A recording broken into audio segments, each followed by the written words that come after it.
Pwede ba yun? Pwede. Mabalik tayo sa mga mainit na usapin ngayon. Yung cheating, sure dumaan sa inyo yun. Ayan. Yung may pangit daw na lalaki, di umano, na nagloko dun sa partner niya na pangit din naman. Hindi, sa totoo lang. Kasi ako, supremo ako ng mga lehitimong klase sa pangit, pre. Diba? May master list ako niyan, pre. Ako ang makakapagsabi kung pangit yan o hindi. Master list. Pag naglabas ako index dito, matatawag ko yun eh. Diba? Nagpasa rin sa akin dati yun eh. Diba? So yun, may pangit na lalaki na nagloko daw sa asawa niya na TikToker na pangit din. Kiniklaim nila maganda daw yung babae. Hindi. Para pa sa'yo? Hindi. Dati pa kasi. Dati ganun. High school pa lang, elementary. Ganun na talaga ang logic. Pre, kunyari, basta umiyak ang babae. Basta ang umiyak babae, di ba? Anong ginagawa ng mga tropang babae? Sinusuklian. Deserve mo ng mas better. Yeah. Mas malupit ka, maganda ka. Ewan ko kung Kino-comfort lang yun. Pang-comfort lang. Lang yun. Pero sa totoo, wala, pangit lang din. Tangin na to siya upload yung pinakamaganda niyang video na may filter na makapal. Siyempre, tangin na maganda yan Yung dyan. alas mabura na yung ilong, no? Oo. Ewan, siguro subjective. Depende kung nagaganda ka dun. Go. Kasi may ibang video, putang itim niya eh. Tapos doon sa video na ito yung Ay, pinalit. sa kulay ka pala natin! Ito racist, oh. Tangin mo. Tapos sabi nila, ito yung pinagpalit sa pinalit. Tapos pipiliin nilang picture ng babaeng kabit. Puta yung pinakapangit. Pangit na picture. Tapos yung dun sa... Pero yung triangle na, yung quarrel lang tatlo, parang match-match lang sila eh. Oo, parang parehas lang sila tol. Mga May platform lang yung... Ito nga, dahil nga, Mga na side grips. dahil nga sa issue na to, pinost ko nga sa Facebook, dahil sa issue na to, ang dami na namang nagpiling chicks. Nagpo-post sila na, dahil naloko rin ako ng pangit. Bakit? Pag in-stock mo, pangit ka rin eh. Kamukha mo lang din naman yun. Nasa master list kita eh. Tangin na, match up lang kayo, di ba? Pag ganun, pag niloko ka, sabihin mo yung mali nung Oo. ginawa. Hindi yung Again, hindi tayo enabler ng cheater dito. Ang Oo. sinasabi lang natin dito, mas okay sanang mas mabilis kayong makakagit over kung totoo kayo sa sarili nyo. Lalait-laitin nyo. Ngayon, masakit eh. Lalait-laitin nyo. Ito nga ang bobo sa mga babae na yan. Nilalait nila yung ex nilang nag-cheat. Hindi nila nagigets na kayo pumili niyan. Kayo ko pumili So, ibig sabihin, bobo ka rin. Alam mo. At, Pumili ka rin ng, kung pangit pala sa paningin nyo yun, pumili ka pala ng pangit. Bobo ka. Lalagyan ka ng DNA niyan. Nilagyan Pangit na daw, cheater pa. Sino ba pumili nun? Kami ba? Pinilit ka ba namin? Yun yung jowain?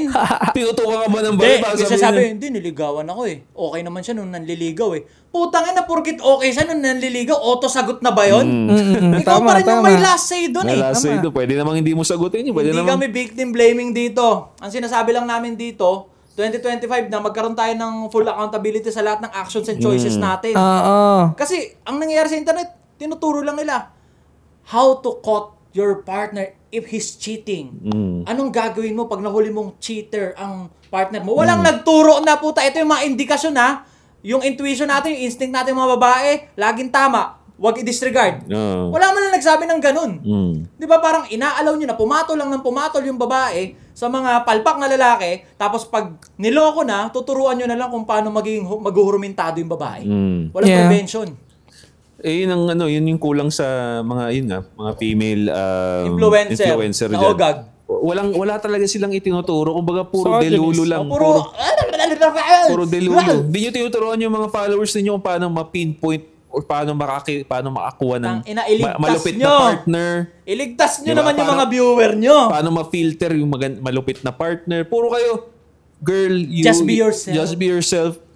Wala talagang natutulungan eh. Wala. Samantalang yung mga followers namin, patalino ng patalino sa inyo. Ewan ko na lang. Ang misogynist. Ang real talk pre, no? Nung naglabasan yung mga ganitong patungkol sa pagiging lalaki, pabataan nagiging milyonaryo, yung mga lalaki, palupit ng palupit, sila naman, pakarat ng pakarat. Kasi walang ibang nginangaw-ngaw yung mga advocate nila. Just be yourself. Dagdag mo pa yung body count doesn't matter. Body count doesn't matter. Whole face is... Labo! Let's normalize whole face. Kung ano-ano pinagagawa. So yun, as per Ato, yung cheating issue na yan ng mag-asawa na yan, wag na kayong magturuan kung sinong pangit. Parehas naman daw kayong pangit. Yeah.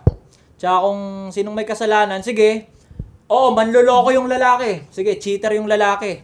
Actually, nag-cheat na yun sa unang pagkakataon eh. Ang tanong, ba't binalikan? Binalikan mo pa. Ba't Diba? binalikan? Sino may kasalanan? Kaya nga. Yung sa unang part, Diba yun, pinost ko din yun, yung binigyan siya ng flowers. Diba? Tapos parang okay na daw sila. Ganyan, Kasi sabi, hindi, may anak kasi sila. O yun nga tapangan mo para sa mga anak mo. Hindi yung magpipili ka na naman ng palpak na desisyon, alam mong may mga madadamay na, mas tumatalino ka Habang naka-experience ka ng mga pagkakamali, mas tumatalino ka dapat. Pero dahil pinatos mo ulit, para saan? Kasalanan mo yan. Again, kilala siya bilang nagbibigay ng advice. Ay, Uy, diba? gagi ka. Totoo. Nagkilala siya nagbibigay ng advice, di ba? So, again, bago ka magbigay ng advice, most likely, dapat ina-apply mo rin sa sarili. Aray ko. Di ba? So, Aray ko. i-advise mo rin ba sa mga kababaihan na tanggapin pa ulit yung nanloko sa'yo? Aray ko. Sa totoo lang. Emphasize pa natin, ina-advise mo ba sa mga kababaihan na tanggapin ulit yung manlolokong pangit? Di ba? Hindi, ibig sabihin, di ba? Hindi, kung yun ang ginagawa mo sa social media, mag-advise. Change career! Wala, di ba? Change career. Magiging Mukbang gambling. na lang, mukbang. Gambling advisor na lang ako. Mukbang, magmukbang na lang o kaya tapos mga unboxing na lang. Kasi bibigay-bigay ng advice sa babae tapos Ang inatigil mo yan. ako una pa lang ganun ko nakikita yung mga kasi nag-observe ako Sabi ko, yung mga advocate na babae na content creator, wala silang binibitaw na resolution para lumapit yung babae. Wala tol, puro comfort lang. Tinuturuan nila paano magreklamo, paano yung magiging Ano yung makitang mali? ano yung magiging negative reaction mo once ginawa na sa'yo itong hindi tamang bagay. Wala man lang nagturo na, paano mo mape-prevent papunta sa ganyang sitwasyon. Yes. Wala. Inormalize sa mga putang ina. Ganun. Tayong mga lalaki, wala tayong ibang sinasabi. Ganito yung mga signs para Prevention maiwasan lang mo yung yes. ganyang hoe. Yeah. Diba? Kaya hindi talaga magka-bracket, hindi magka-level. Mag-grind. Ganun. Kami dito, pinagkakaperahan namin itong ginagawa namin. At the same time, gusto namin may na-adapt, may mga namumove kaming buhay na kapwa naming lalaki. May napupulot yung mga... Hindi pwedeng pakabig lang ng pakabig. Ganito nga yun Kung gusto mong gumaan yung pakiramdam mo at marinig yung mga gusto mong marinig, female advisor ng men empowerment na pakinggan mo. O women empowerment. Pero kung gusto mo matuto at lumago, male advisor talaga. Masakit, pero pagdating totoo. sa mga empowerment. Matigas, sobrang harsh, pero totoo. Lulupit ka talaga. Yes, sir. Paano ba pinapanday ang matalim na espada?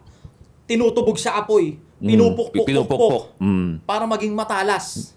Yes. Hindi man tayo bakal Ang ina mo. Gago. Magsasagutin ka na naman dyan. Hindi ka naman espada. Ang ina ng mga yun. Pukpukin ko tuhod mo.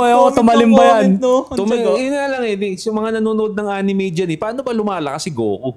Di ba? Nagugulpe muna siya, tatalo muna siya bago siya ma-discover yung pagiging Super Saiyan niya Diba? Hindi siya naging Saiyan kasi may nag-advocate doon na nagturo na naging Super Saiyan ba si Goku? Kasi sumigaw si Chi-Chi na, just be yourself! You can do it! Diba? Gago, alam nyo ba? Isa sa pinakamaganda explanation ng family dynamic ng Dragon Ball. Alam nyo ba yan, pare? Napapansin ko lang din. Ang gandang dynamics yun, tol. Housewife yung babae. Housewife si Chi-Chi. Diba? Na-nerf si Chi-Chi. Dati may din yun, may kapangyarihan din yan, diba? Hindi kasi lumakas lang talaga si Goku kaya dati kasi magka-level lang sila kaya parang nagmamatch. Hindi tinuruan ni Goku maging Saiyan yung babae kaya okay yung pamilya nila. Get the point, yun na yun, kaya tol. hindi mo pwedeng pilit na mag-grow yung magiging jowa mo nang magka-level kayo. Kasi hindi ganun nagbabalanse ang pamilya at relasyon. Si Goku hindi niya tinuruan maging Super Saiyan yung asawa niya. Kumbaga nag-anak sila, di ba? Tapos andun, inaasikaso. At dapat tayo maging Goku and Vegeta tayo. Kung may body ka, kung may best friend ka, o kaya itong kagaya ng team natin na to, dapat maging Goku and Vegeta kayo. Kung Majin Buu ka man ngayon, nakita mo naman yung final form ni Majin Buu, di ba? Fit na siya. Kumbaga, pero ito, isabihin ko lang yung bad side kasi active ako sa ganyang anime. Ayan, sige. Ang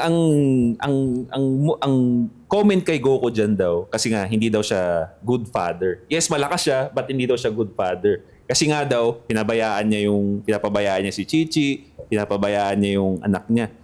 Well, kung yun ang trabaho ni Goku iligtas ang mundo, di ba? Para mamuhay ng matira sa pamilya niya. Yun yung love niya sa family niya, yung iligtas ang mundo, magpalakas siya para iligtas ang mundo. Minsan kasi, ito tatandaan ninyo, iba ang magbigay ng love ang nanay, iba ang love magbigay ang tatay. Ang love ng tatay, hindi yan personal. Talaga yun yung tatandaan yun. Hindi personal magbigay ang love ng tatay. Kasi Greater good, bigger picture. laging hindi mo nararamdaman yan. I mean, nararamdaman mo pala, pero hindi mo nakikitang ginagawa niyan. Mararamdaman mo na lang. The fact na save sila, buhay sila hanggang sa ngayong episode na to, effective ang pagiging tatay ni Goku. Buhay sila dahil nagpalakas siya. Same thing sa mga... Totoo yun ang sinabi mo. Yun ang family dynamics na ano. Solid nga yung Dragon Ball, pare. Ang downside nga nito, ng pag-alis ni Goku doon, tama naman sinabi mo, ang downside ng pag-alis ni Goku sa bahay nila, si Gohan sumupot. Ayo. Na-nerf si Gohan, pre. Dati napakalakas ni Gohan. Sino naging gabay niya? Si Chi-Chi lang. Hindi niya na nasundan yung yapak ng tatay niya. Legit, no? Samantala si Trunks lumakas pa rin kahit papaano, di ba? Kasi sumasama kay Vegeta eh. Nakikita nyo, harsh si Vegeta kay Trunks, di ba? Ituro niya parang gago. Binabanat-banatan niya nga eh. Pero mas malakas si Trunks. Kasi nga, kumbaga tinitrain tinitrain si Trunks ni Vegeta ng reality ng buhay. Puta, hindi ka bibihin dito. Ginugulpi tayo ng mga alien dito. Hindi ka bibihin dito. Si Gohan nga, nga. Na-nerf si Gohan, pre, dahil naging mother, naging mama's boy siya, di ba? Yeah. Yun talaga, kaya nabanggit ko naman yung Vegeta and Goku. Pansinin nyo ba, naghahabulan sila lagi ng lakas. Si Vegeta, although may mga mechanic shit siya, si Goku kasi ultimate talent lang eh. Pero pinipilit habulin lagi ni Vegeta si Goku, pre. Dapat ganun kayong magkaibigan. Yeah. Parehas kayong lumalakas. Actually, agree ako dun. Perfect example yung dalawa na yun, si Goku at si Vegeta. Pero kung titignan mo pare kung titignan mo sa anime world, mas maraming underground fan talaga si Vegeta because hindi binigay sa kanya yung walang talent. Gift, walang talent. Lahat yun pare, hard work talaga yun. Kaya pare. Hard work talaga yung kay Vegeta na-motivate siya dahil kay Goku, di ba? So, yan, kung alam mo yun, maraming may fans talaga kay Vegeta. Alam niyo, luck ni Vegeta, lagi siya natatalo. Arrogance. Yun naman yun. Naaabot niya yung peak niya, lumalakas siya, mas malakas pa siya kay Goku minsan. Mayabang naman siya. Arrogante naman siya. Tapos hindi niya na-hold dahil sa laki ng ego niya. So may lesson talaga. May lesson din. Diba, lumalagpas siya kay Goku eh. Minsan eh. Lumalagpas siya, nakaharap niya na sila Frieza, kaya niya nang tapusin, hindi niya patatapusin. Laro niya pa eh. Laruin niya pa dahil dahil sa ego niya. Tapos ang ending, mararalo siya dahil sa ego. So napakaganda ng dynamics ng Dragon Ball kung alam niyo lang. Yeah. No? Actually, mas marami pang makukuhang aral dun eh. Sa mga anime kaysa sa mga kung ano-anong shit sa TV. Totoo yun, pre. Yung magandang dynamics ng Dragon Ball. Family sa Dragon Pasok mo Ball. sa, kunyari, totoo. Ito, usapang pamilya na. Yung tatay nyo, ginugulpi kayo, pinapalo kayo. Diba? Harsh siya sa inyo, hard siya sa inyo. Diba? Siya yung nagpapagalit lagi. Pero siya yung rumaratrat to provide. Kasi yung nanay nyo, dahil sila yung soft, sila yung luto, sila yung asikaso, pag nilalagnat ka, sila yung naglalagay ng bimpo, mas na-i-interpret nyo yun as yun yung love. Hindi nyo nakikita yung effort ng lalaki na ang layo na ng tingin namin eh. Yung paano ka makakapag-aral, paano yung mga bills, ganito, ganyan. Kaya parang nami-misinterpret na ang lalaki walang masyadong ambag na love. Pero hindi. Nanay kasi laging kasama. Kaya nga, ewan ko nakita niyo yun bro, yung street interview siya, matagal na yun eh. Tinanong yung pero foreigner to tinanong yung anak nila kung sinong mas love mo. Diba? Laging ang sagot, nanay. Para sa akin, masakit yun eh. Kasi ako ramdam ko yung love ng parents ko, both eh. Na-realize ko, pag bata ka talaga, hindi mo alam eh. Mare-realize mo na lang yung love ng father mo pagka tumanda ka na parang, iba yung tulong Saka pag kumakayod ka na, doon mo magigets na, hindi ko pala talaga makukuha about. Hindi mo makukuha about. Yung family time and the same time. Di talaga. Getting money ng sagad, hindi mo mababalance. Unless, kung billionaire ka, puta. Unless, i-apply mo yung mga sinasabi ni Diyos mo, ikaw, huwag kang tamad, kilusan mo ngayon, posible. Relax ka sa next decade, di ba? Sacrifice 4 to 5 years para sa 50 years ng ginhawa. Pero kung saka ka pumamilya, di ba? Tama. Sarap. Ganun talaga ang goal eh. Habol natin is generational wealth. Dapat talaga sa mga lalaki, magsipag. Sa mga lalaki yun. Yung double effort, yung tripling effort para sa mas masarap na buhay. Yun yung hirap. Lalaki lang meron. Kasi babae nga, pwede nga siyang yung monkey branching eh, di ba? Alam mo, minsan the more na nagkakapera ang babae, para sa akin, the more na nagiging bullshit yung mga love life nila. Pansin ko lang Totoo. Mas lalo silang durog sa love life. Wala sila, kumbaga wala pa sila, wala sila, di ba? Wala silang ibang gagawin kundi magsabit sa'yo. Yun nga yung parang nakakadiring katotohanan ng mundo eh. Tayong mga lalaki, habang nagkakaroon tayo, wala tayong ibang gustong gawin kundi maging impact sa buhay ng pamilya, ng mga tropa, ng babaeng papapasukin mo sa sistema mo. While yung mga babae, pag sila yung nagkakaroon, tangina, Wala sabi na na kaya ko makakaabot na eh. Sabi na kaya ko pala eh. Walang makakaabot sa akin. Di ba? Tanginang yan, sablay. Sobrang sablay. Yun, doon mo makikita talaga yung, kumbaga yung, ito nga yung sabi ko sa mga followers ko. Naniniwala din ako bro talaga na dahil tayong mga lalaki, we face reality in an early age natin. Mas nagiging humble tayo Diba? Kaya alam natin na itong pera na to, para to sa magiging pamilya natin, para to sa mga tropa natin. Because alam natin yung hardship Alam natin, nakita natin bata pa lang tayo na nakita natin yung reality. While sila kasi, dahil na baby sila, syempre babae sila, usually binibaby talaga sila sa family, well protected sila compare sa mga lalaki nilang kapatid. Diba? Nakikita nila yun na parang yung, tapos nakuha na nila yung reward ng pagtanda nila, nakikita nila yun as, hindi, deserve ko to Diba? Ito yung nakakukuha ko nung bata ako Deserve ko to, akin to. Yeah. Well sa atin, hardship, reward, wow, parang gusto ko ma-experience yun ng iba kasi na-realize ko yung That's the beauty. Yun ang beauty, pare. Maraming magsabi lalaki dyan, ang hirap ng buhay, boss Diyos. Mga pare, ang hirap ng buhay, ayoko na. Well, pare, yan ang beauty niyan, bro. It makes you humble, it makes you appreciate things, pare. Kung bakit nakaka-motivate magpapayat kasi pag pumayat ka na, andun yung beauty. Pero mahirap talaga, no? Mahirap talaga. Doon nga yung ganda ng kwento yung struggle, Journey mo, yung no? suffering sa God. Kasi, Pero once magawa mo na yan, tol, hindi mo napababayaan yan, sabi ko sa'yo. tagos sa God, no? Hindi mo napapabayaan. Pagkaganda ng kwento yun Ang weird naman ikwento mo yung paano mo natagos yung ganito ng pale, mid, sakto lang. Wala kang na-experience na hirap. Dahil lang deserve mo. Ngayon sa kwento ng mga babae, di ba? Dahil lang sa deserve nila, I deserve this, Nasasabi I kasi deserve nila yan, this. pre, kasi naging easy mode nga yung buhay nila. Like, for example, nung bata, di ba? Para makuha nila yung gusto nila, iiyak lang sila. Tangin na yung lalaki dati, bata ka, umiyak ka. Bububugin ka pa. Tignan mo yung Lalaglag ako dynamics. sa balon Ewan ko, may mga kapatid kayo or na-experience nyo. Ako, panganay ako. So, nakikita ko yung away magkapatid. Di ba? May dalawa akong bunso na babae at lalaki. Pag sila nagsusuntukan silang dalawa, kahit nauna yung babae, papagalitan yung lalaki. That's the doon pa lang sa dynamics yung simpleng pamilya nakikita nyo na yung dynamics ng lalaki at babae. Hindi, para sa akin napakagandang teaching nun. Kasi pag lumaki ka na, pumatol ka sa babae, kulong ka.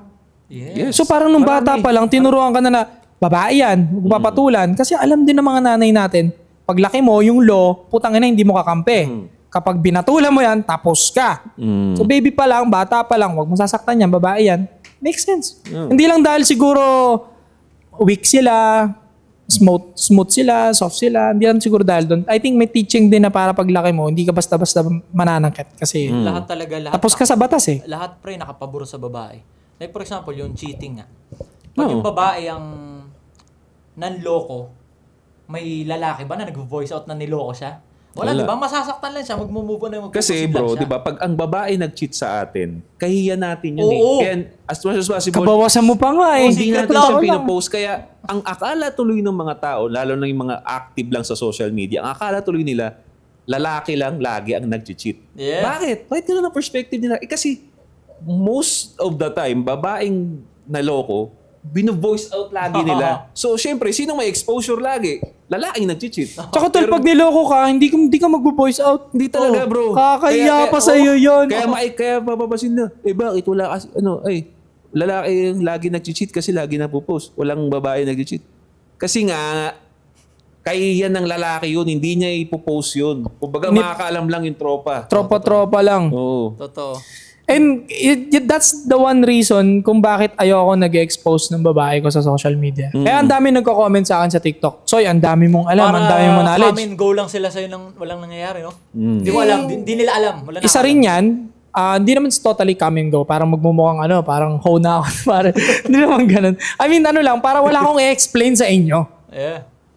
Wala silang uungkatin sa akin. Kasi information is a weapon. Lagi ko sinasabi yan. Yup. Kaya nga may mga kaibigan sa akin nagtatanong minsan na, tangina sa daw, napakalihim mo. Sa daw, ayaw mo sabihin sa akin to. Information is a weapon. Yes. Pwede nating We i-relate are yan. friends right now, but until when? Totoo yan. Agree ako dyan. And yung sinabi mong information is a weapon, yan din ang reason kung bakit ang perspective natin ngayon sa babae na to na panay advice, hindi na siya credible dahil din sa information na inilalabas Yes. niya. Oo. Siya rin mismo. Siya rin ang may kasalanan. Hindi mo pala inayos eh. Palpak pala yung relasyon mo eh. Bakit ka nag-advise? Oh, ba't Ikaw mo- rin, lahat ng itong ginagawa niya, siya lang din ang naglabas nun eh. Yeah. Wala naman tayong ginawa eh. Di ba? Exactly. Sinira niya lang din sarili. Because of the information na hindi naman kailangan na dapat eh. Yes. Lalo na yung problema ninyo, yung mga ganyang cheating, hindi na dapat ilalabas yung baho niyo yung pareho. Kaya ayoko talaga na isinisiwalat ang relasyon ko. Yan. At totoo, sobrang Agree private ako, pare. Agree ako dyan sa ganyan. Finances, kung saan ko kinukuha yung pera, yung babae na karelasyon, ayokong pinapakita sa social media. Kasi mag-explain ka pa sa mga hinayupak na to. Magtatanong pa to, Tatanong i-content ka pa nila, i-explain mo pa nga yung side mo. Hahanapan pa nila ng baho yung ginagawa Hahanapan ka mo. ng baho, yung jowa mo. Atake ka rin ngayon. Ataking ka na naman nila pabalik. Ayoko ng ganun. Oo. So sa akin, pag nawala yung chick sa akin, nagloko man siya, o hindi niya nagustuhan pamamalakad ko, wala akong dapat i-explain sa mundo. At kahit mag-ingay siya, walang maniniwala Wala sa kanya. Oh, yan. Ha? Yan ang Totoo. kinaganda ng ganyang galaw Yeah, talaga. kasi hindi rin ako nagpapapicture. For example, hindi natin nalaman yung cheating na nangyari sa kanya. Hindi siya nag-video ng may background music, wala siyang isiniwalat. Yung pagiging advisor niya, hindi na natin papakilaman. Wala tayong alam doon. Di ba? Totoo. Magiging credible pa rin siya kasi hindi natin alam eh. Wala tayong alam na Totoo. information eh. Gumagana pa rin. Oo. So, again, information is power. Totoo yun. Yun ang gagamitin sa'yo. Yun ang gagamitin sa Anything you sa'yo. say. Will be used. Yeah. Against you. So, isipin mo to parang may business siya. Gusto niyo mag-business advice sa inyo. Putang ina yung business niya, sobrang lumalaga pa. Makikinig ka ba? Parang ganun lang din yun eh. Ganun nga yun. Bullshit yung buhay Same, niya eh. same Tangina, scenario. may walker na involved, may 17 years old, 16 years old na babae. Tangina, grabe si Papa P, di ba? Putang ina, sobrang bullshit din ang ginawa niya. Hindi ko kinakampihan yung lalaki. Ang dami nagsasabi, victim blaming daw kami nila Ato. No, hindi namin sinabing tama yung ginawa ng lalaki. Ang sinasabi lang ni Ato dito, mali na nga yung lalaki, gumalaw ka rin ng mali. Tsaka, Pinahiya mo pa sarili mo, pati mga bata. tsaka yung sinasabi ko lang din, kumbaga, pangit ka ng pangit, nagloko pangit na, nagloko pa. Eh, tayo na pangit ka rin eh. Yun ang sinasabi ko. Yun lang gusto kong sabihin Mukha siyang Hindi, yung logic nila na yan, na kahiyan din nila yun, yung mga pinagsasabi nilang pangit yan. Uy, ad hominem. Diba? Ad hominem, Eminem. Ad Eminem, pare. Ang kapal ng mukha. Ganyang mukha, nagloko pa. So, tangin na dat gwapo? Pag gwapo. Yun yung sinasabi nila eh. At least sa gwapo, sulit yung sakit. Gwapo eh. Gwapo. Putang inang Normal lang logic daw. yan. Sulit yung sakit ang puta. At least daw pag niloko sila gwapo, sulit yung sakit. Putang inang logic. Yung president ng mga grupo niyo, Ay, nagagalit. doon kasi ikaw nung nakita ko yung issue na yun, cheating issue, pangit na lalaki, nagloko daw Gumawa sa ba ng content about doon na Hindi pinagtanggol? pa. Pagdating ko, putang na pangit din ah. Chinek ko ngayon, background check ako. Andito siya, pangit Yan, na nasa siya. list mo. Nasa master list ko siya. Kabilang ka pala eh. Pangit ka rin oh. Tanginang yan. Lait-lait ka dyan. Minions ka rin pala ni Ato. Kumbaga error mo yan eh. Di ba? So yun, magbabalik muli ang Anti-Social Ilang minutes yan? Podcast. 24 minutes. Sige. Lagi ko na kinakatang 20.